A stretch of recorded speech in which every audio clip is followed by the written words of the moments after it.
Hey everyone, it's Chris with Dexter's Reef Lab. Wanted to give you an update on the reefs. Not the video that I really wanted to make. I haven't posted in a long time. Really, it's not been great. I'll go into everything here in a second, but I'll just get straight to it. We had a total crash on both systems. I'll get into that why here in a minute, but I appreciate the comments, people asking questions, where are you, what's going on. I didn't really think I would post ever again, especially after catastrophic crash like this, but I let the channel sit for a few months, and I just happened to log into the analytics and look, and had gained 40 some subscribers and 20-some thousand view hours in several months. So I thought, what the hell, give it another shot, kind of either wrap up on some of the previous videos that I've done and call it quits, or kind of document my rebuilding process, because I am starting over. So I guess maybe it'll be closure for me, or lessons for everyone out there on what to be aware of when it comes to water parameters, equipment. After going through the whole system, after just walking away from it for a while, it ended up being equipment that crashed both systems. I'll go into that here in a sec, but thank you very much for everyone that sent comments, encouragement. You've lifted my spirits during all this. If you've been in this hobby long enough, crashes are just part of, it's what you sign up for, unfortunately. Whether it's equipment or nutrient levels or other parameters, pests,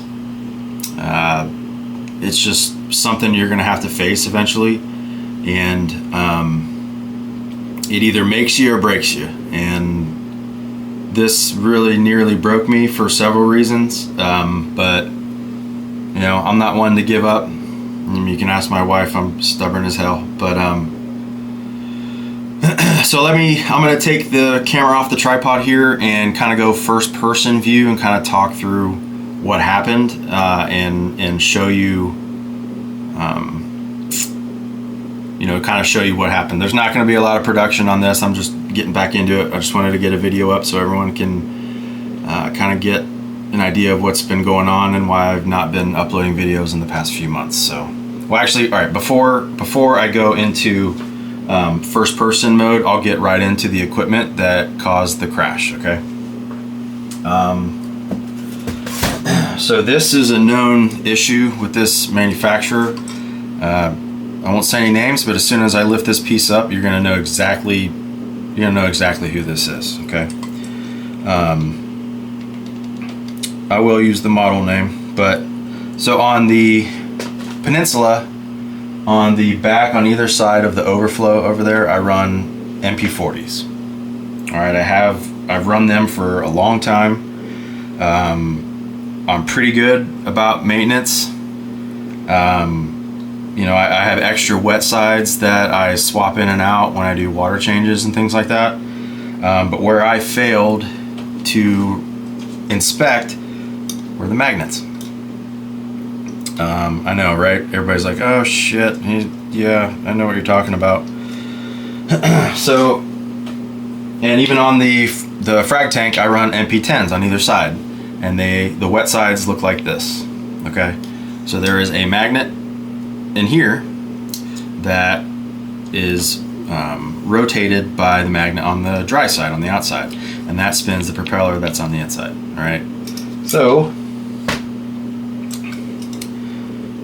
over time, and this is a well-known issue with this company, the magnets, I don't know if you can see that, it's not really,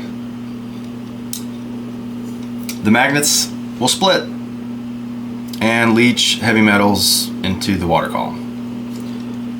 That's what happened here. Let me see if I can get that to focus. Come on. Anyway, this is the magnet that's inside this housing that rests up against the glass. And then it kind of fits in there, collapses down, cage goes over top, and that's your wet side. So just because of family and work obligations, I got lazy and didn't inspect these wet sides for the magnets. All right, that one's stuck. So that happened on the far one on that side, and it also happened on this right side. And here's the other one. Split, just like a banana. So I'm not sure how old these are. I have like, I think well, these were 2 of 6. I have 6 wet sides, so now I have 4 because these 2 ruptured. And I didn't catch it, and it leached. I mean, I was having things melting left and right. I was getting coral from Eye Catching Coral, trying to set up a coral retail business. So the frag tank was full. I had small colonies and other frags in the main display, and things were just melting left and right. I checked my parameters. I did all the usual stuff, right? Replaced my RO filters. I am on the upstream side of a water softener. So I looked in there. I was like, where the heck is this coming from? So didn't find any issues there. And then it hit me. I was like, all right, let's check equipment. Everything was fine in the sump. So none of my probes had ruptured. All my heaters were good. Skimmer was fine. Pump that feeds the UV filter was fine. UV bulb was not, destroyed. It was intact. And then I started checking pumps. At that time, I had a Red Sea, whatever, their gyre. I can't remember the name right now. Their gyre, that was fine. And then my heart sank when I got to the MP40s, and I was like, oh no. I have a feeling that this might be it, because I had gotten through everything and this was the last bit, and I pulled them off, and sure enough they were ruptured. Don't know how long it had been going on. It had probably been, actually I don't know when the last time I swapped the wet sides. They were pretty dirty, but that happens quickly in reef tanks, so especially one that was mature and growing coralline like crazy. So that's the only thing I could think of. I was keeping up on water changes. I do it twice a month. I do have a dosing system. I run the Neptune's dose. That was fine. It hadn't gone off the rails and dumped all the additives in. I run a carbon reactor off the return. That was fine. The return pump was fine. Yeah, so it just ended up being these guys. So people might ask, well, why am I still running them? Because it's what I have, and I don't have the money right now to replace them, because after this company got bought out by, that big conglomerate that owns them now, their prices went through the roof. So I can't afford $500 times 2. And I didn't want to buy new wet sides. I'm keeping an eye on them. I'm just gonna let them run their course, and then I'll move on to something else. That CJ Orca, that's looking pretty dope right now. So maybe I'll go with that. That has, zero magnets inside the aquarium. So that's kind of what I'm gonna go to, is zero magnets. All right, so now on to the frag tank. That is a separate system. That's an all-in-one. From Advanced Acrylics. Things were dying in there, things were melting, and I was like, what's going on here? So I looked at all the MP10s, they were fine. All those magnets were intact. Okay, so those are still going strong. I had frag racks all the way around the left and right side, and that's where my problem was. And let me grab that.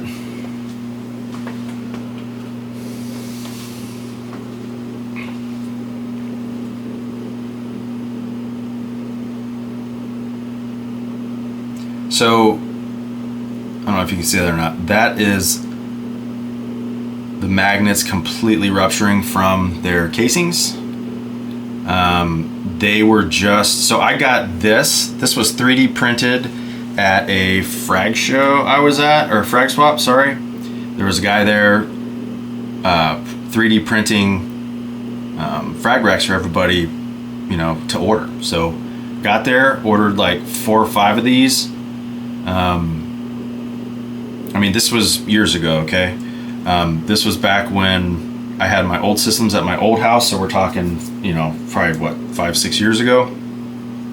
This was the last one I had of his because the filament he was using, I mean, looks like, what is it, PEL, or is that what it is? They just kept, the UV light was degrading them and they were breaking and snapping, so I just threw them away over time. And they degraded fast enough that the magnets didn't fail, so I didn't have to worry about it. I had that frag tank so full that I couldn't really see around everything. And from this side, like if I'm looking at the glass out here, I couldn't see any rust. I can see these magnets, they're still silver on either side. So, you know, when I'm cleaning the glass and stuff, I didn't even look. So again, inspect everything, front, back, top, bottom, inside, outside, everywhere. So not to knock on that guy,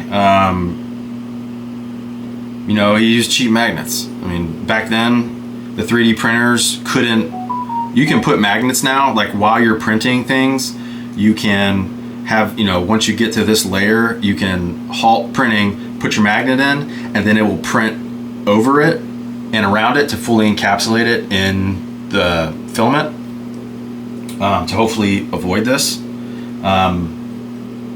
So that's how the heavy metals got in the frag tank, and this is what killed it. So again, hopefully you can learn from my mistakes. And just, I mean, really, it's just being vigilant, checking all your equipment. This was, I think I spent $18. It was under $20 for each of these at that frag show. And then when I bought the MP40s years ago, they, I think, were like $375. Like I think they were under $400. Their older price. So a top of the line wave maker pump or a cheap frag rack can destroy your tank. So what I'm trying to get at is, just because you're buying top of the line stuff doesn't mean that it won't put your reefs at risk. Okay, so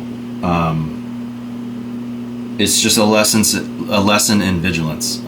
You have to have your eyes on all your equipment, on all your parameters, on everything at all times. I mean, that's just the nature of the beast. Okay, there's all this automation that can lull you into a sense of complacency. I can log on my phone anywhere in the world and view my reef, look at the parameters, operate equipment, but what I can't do is inspect it. Okay, there's meters out there and probes and sensors that will tell you how much water your pump's pushing or how much power it's drawing, but it can't tell you, you know, there might be some with pumps, there might be some inference you can make, like, oh, it's not running at a certain you know, it's not pushing a certain water volume, maybe something's wrong. But if you're not getting your eyes and pulling stuff out of your tank and looking at it, or pulling stuff out of your sump and inspecting it, then something's going to go wrong. It's just a matter of time. It's salt water. It's a caustic environment. Saltwater eats just about everything, every natural material that's on this planet. Okay, saltwater is the great equalizer, or the great disintegrator, however you want to look at it. So that's where I'm at right now. I mean, I don't want to. It's not a knock on these companies. They're doing what they can to make their products last in this environment. So, am I pissed at that company? I mean, a little bit, but I'm also pissed at myself for not checking, because you just gotta check. You just have to. On my skimmer, it's a Bubble Magus. I don't know if that company's even in business anymore. I've had to replace the pump twice because salt water had somehow gotten into the casing and damaged the pump. That was years ago. When I started this system, I went ahead and just got a brand new pump to put on it, because I was like, I'm not dealing with that right now. So yeah, long story short, you gotta be vigilant with your systems and everything in it. Okay, so all right, I'm gonna go first person view now, and I'll show you some other challenges I'm dealing with, and we'll go from there. Thanks. All right, before I get into the tanks themselves, there is one more piece of equipment that was leaching heavy metals into the system, and that was this Seache Voyager. Now this is an old pump. I had this on my 120 that I had started back in when was that? 2013, 2012, 2013. That is the dry side. That magnet there, that lost its cover ages ago, but that's on the outside. This was on the inside. I had it inside my my water preparation container. That's it right there. I had it just on the inside, like right in here. And as I was checking all my equipment, I pulled this to the side, and I'll show you a picture here real quick. And my heart sank, because I don't know if you can see that. This had started to leach out and rust into my water change. So my water change water. So as I thought I was trying to alleviate the issue of heavy metals in my tanks by doing water changes, I was just adding them back in via the water change water. So gone back to just, your standard, your little pumps that you can get to mix the water up instead of having that in there. Again, it was a convenience thing, because I could just flip a switch on my Apex controller and get that baby rolling. It pushed a ton of water volume. Those are great pumps, okay? No knock on Seache. This again is my fault. I'm using older equipment that probably should have been retired. But again, with just the cost of things now, I was just using equipment that I had on hand. They still operated fine and push a ton of water. So it was great to mix up batches of salt water. But yeah, those are gonna have to go in the trash. I have one more on the shelf. It's also going in the trash. Just doesn't pay to use old equipment, unfortunately. So, all right, onto the tanks. All right, so this is the Peninsula. I'll show you briefly that's where the MP40s are placed there. Got my Citron Goby loves hanging. Oh, that's terrible. Come on, focus. My Citron Goby loves hanging on the glass. As you can see, I have an absolute complete infiltration of Aptasia in this tank. It showed up. It was always in the tank, as it is in everybody's reef. I don't care what you say, you've got Aptasia in there somewhere. It showed up as I had some massive die-offs. I don't know if it was eating the biological matter in the tank, but it the appearance of all this Aiptasia came with the coincided with the die-off. So I have Bergia nudibranchs coming today. I'm going to put them in the tank. That'll be a different video, but see if I can't get a handle on this Aiptasia. See if I can get this to focus, dang it.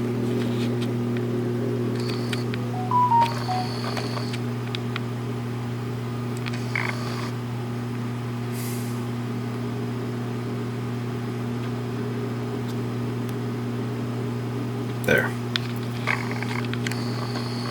Okay, so it is literally everywhere. And this is me. I am partially to blame for this. This isn't just, you know, that Aiptasia showed up and just took over. I had no motivation to work on this tank when everything was expiring. I walked away from it. Went to like a monthly water change, fed the fish every day, and just walked away from it. I just couldn't look at it. Some things that survived were these mushroom corals were fine, these softies.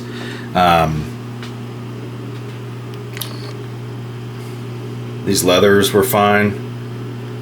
Surprisingly, this bubble coral was fine. I was really surprised at that. I had this big Zoogarden up here that has melted away to almost nothing. It covered up that that entire rock up there.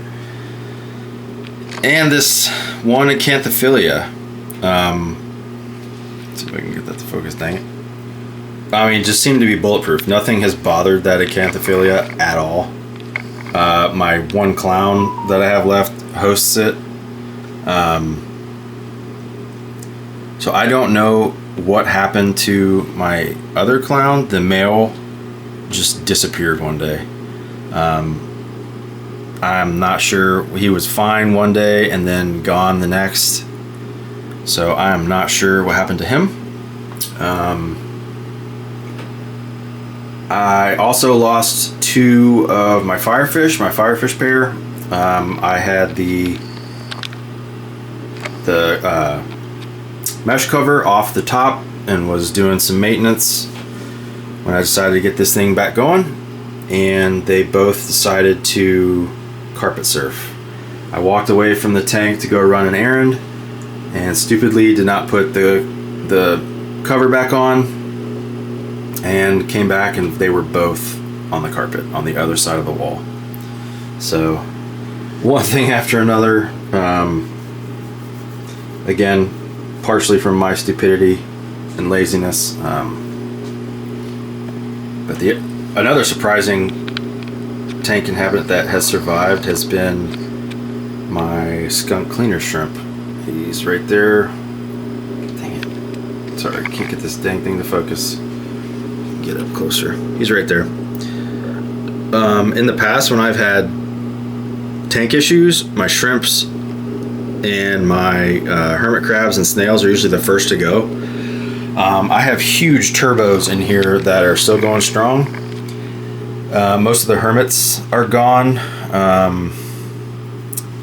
But yeah, the snails are fine. I even have a baby Necerius snail that I'll run some footage here and show you that. There's a little...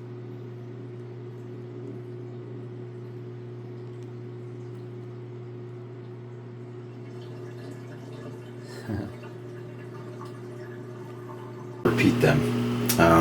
Let's move over to the frag. So this thing's completely empty. I had to throw out everything. I haven't tallied the dollar amount. I will soon, because taxes, you can start filing your taxes on Monday the 26th. So I'll find that out here soon, but everything in here is dead except for the Suspicularia. Again, you can't kill these things. The only thing left is I have an Azure, a Wrasse. There he is right there. I don't know if you can see him. God, I can't even think of names right now. I have 2 fish left in there, but this tank is going to turn into, I'm either going to go back and try selling coral again, or turn this into like a shallow anemone tank. I had one in my last build and I loved it, so maybe we'll go that route. But anyway, that's enough for this video. Appreciate you following along. Thank you for those who sent messages of encouragement, and for those who have subscribed so far and watched the videos. So it's encouraging to me. Not giving up just yet. Almost did completely, but yeah, I hope to be back on the better side of reefing soon. But anyway, please like and subscribe if you wish, if you want to see more content, and I'll see you in the next one. Thank you.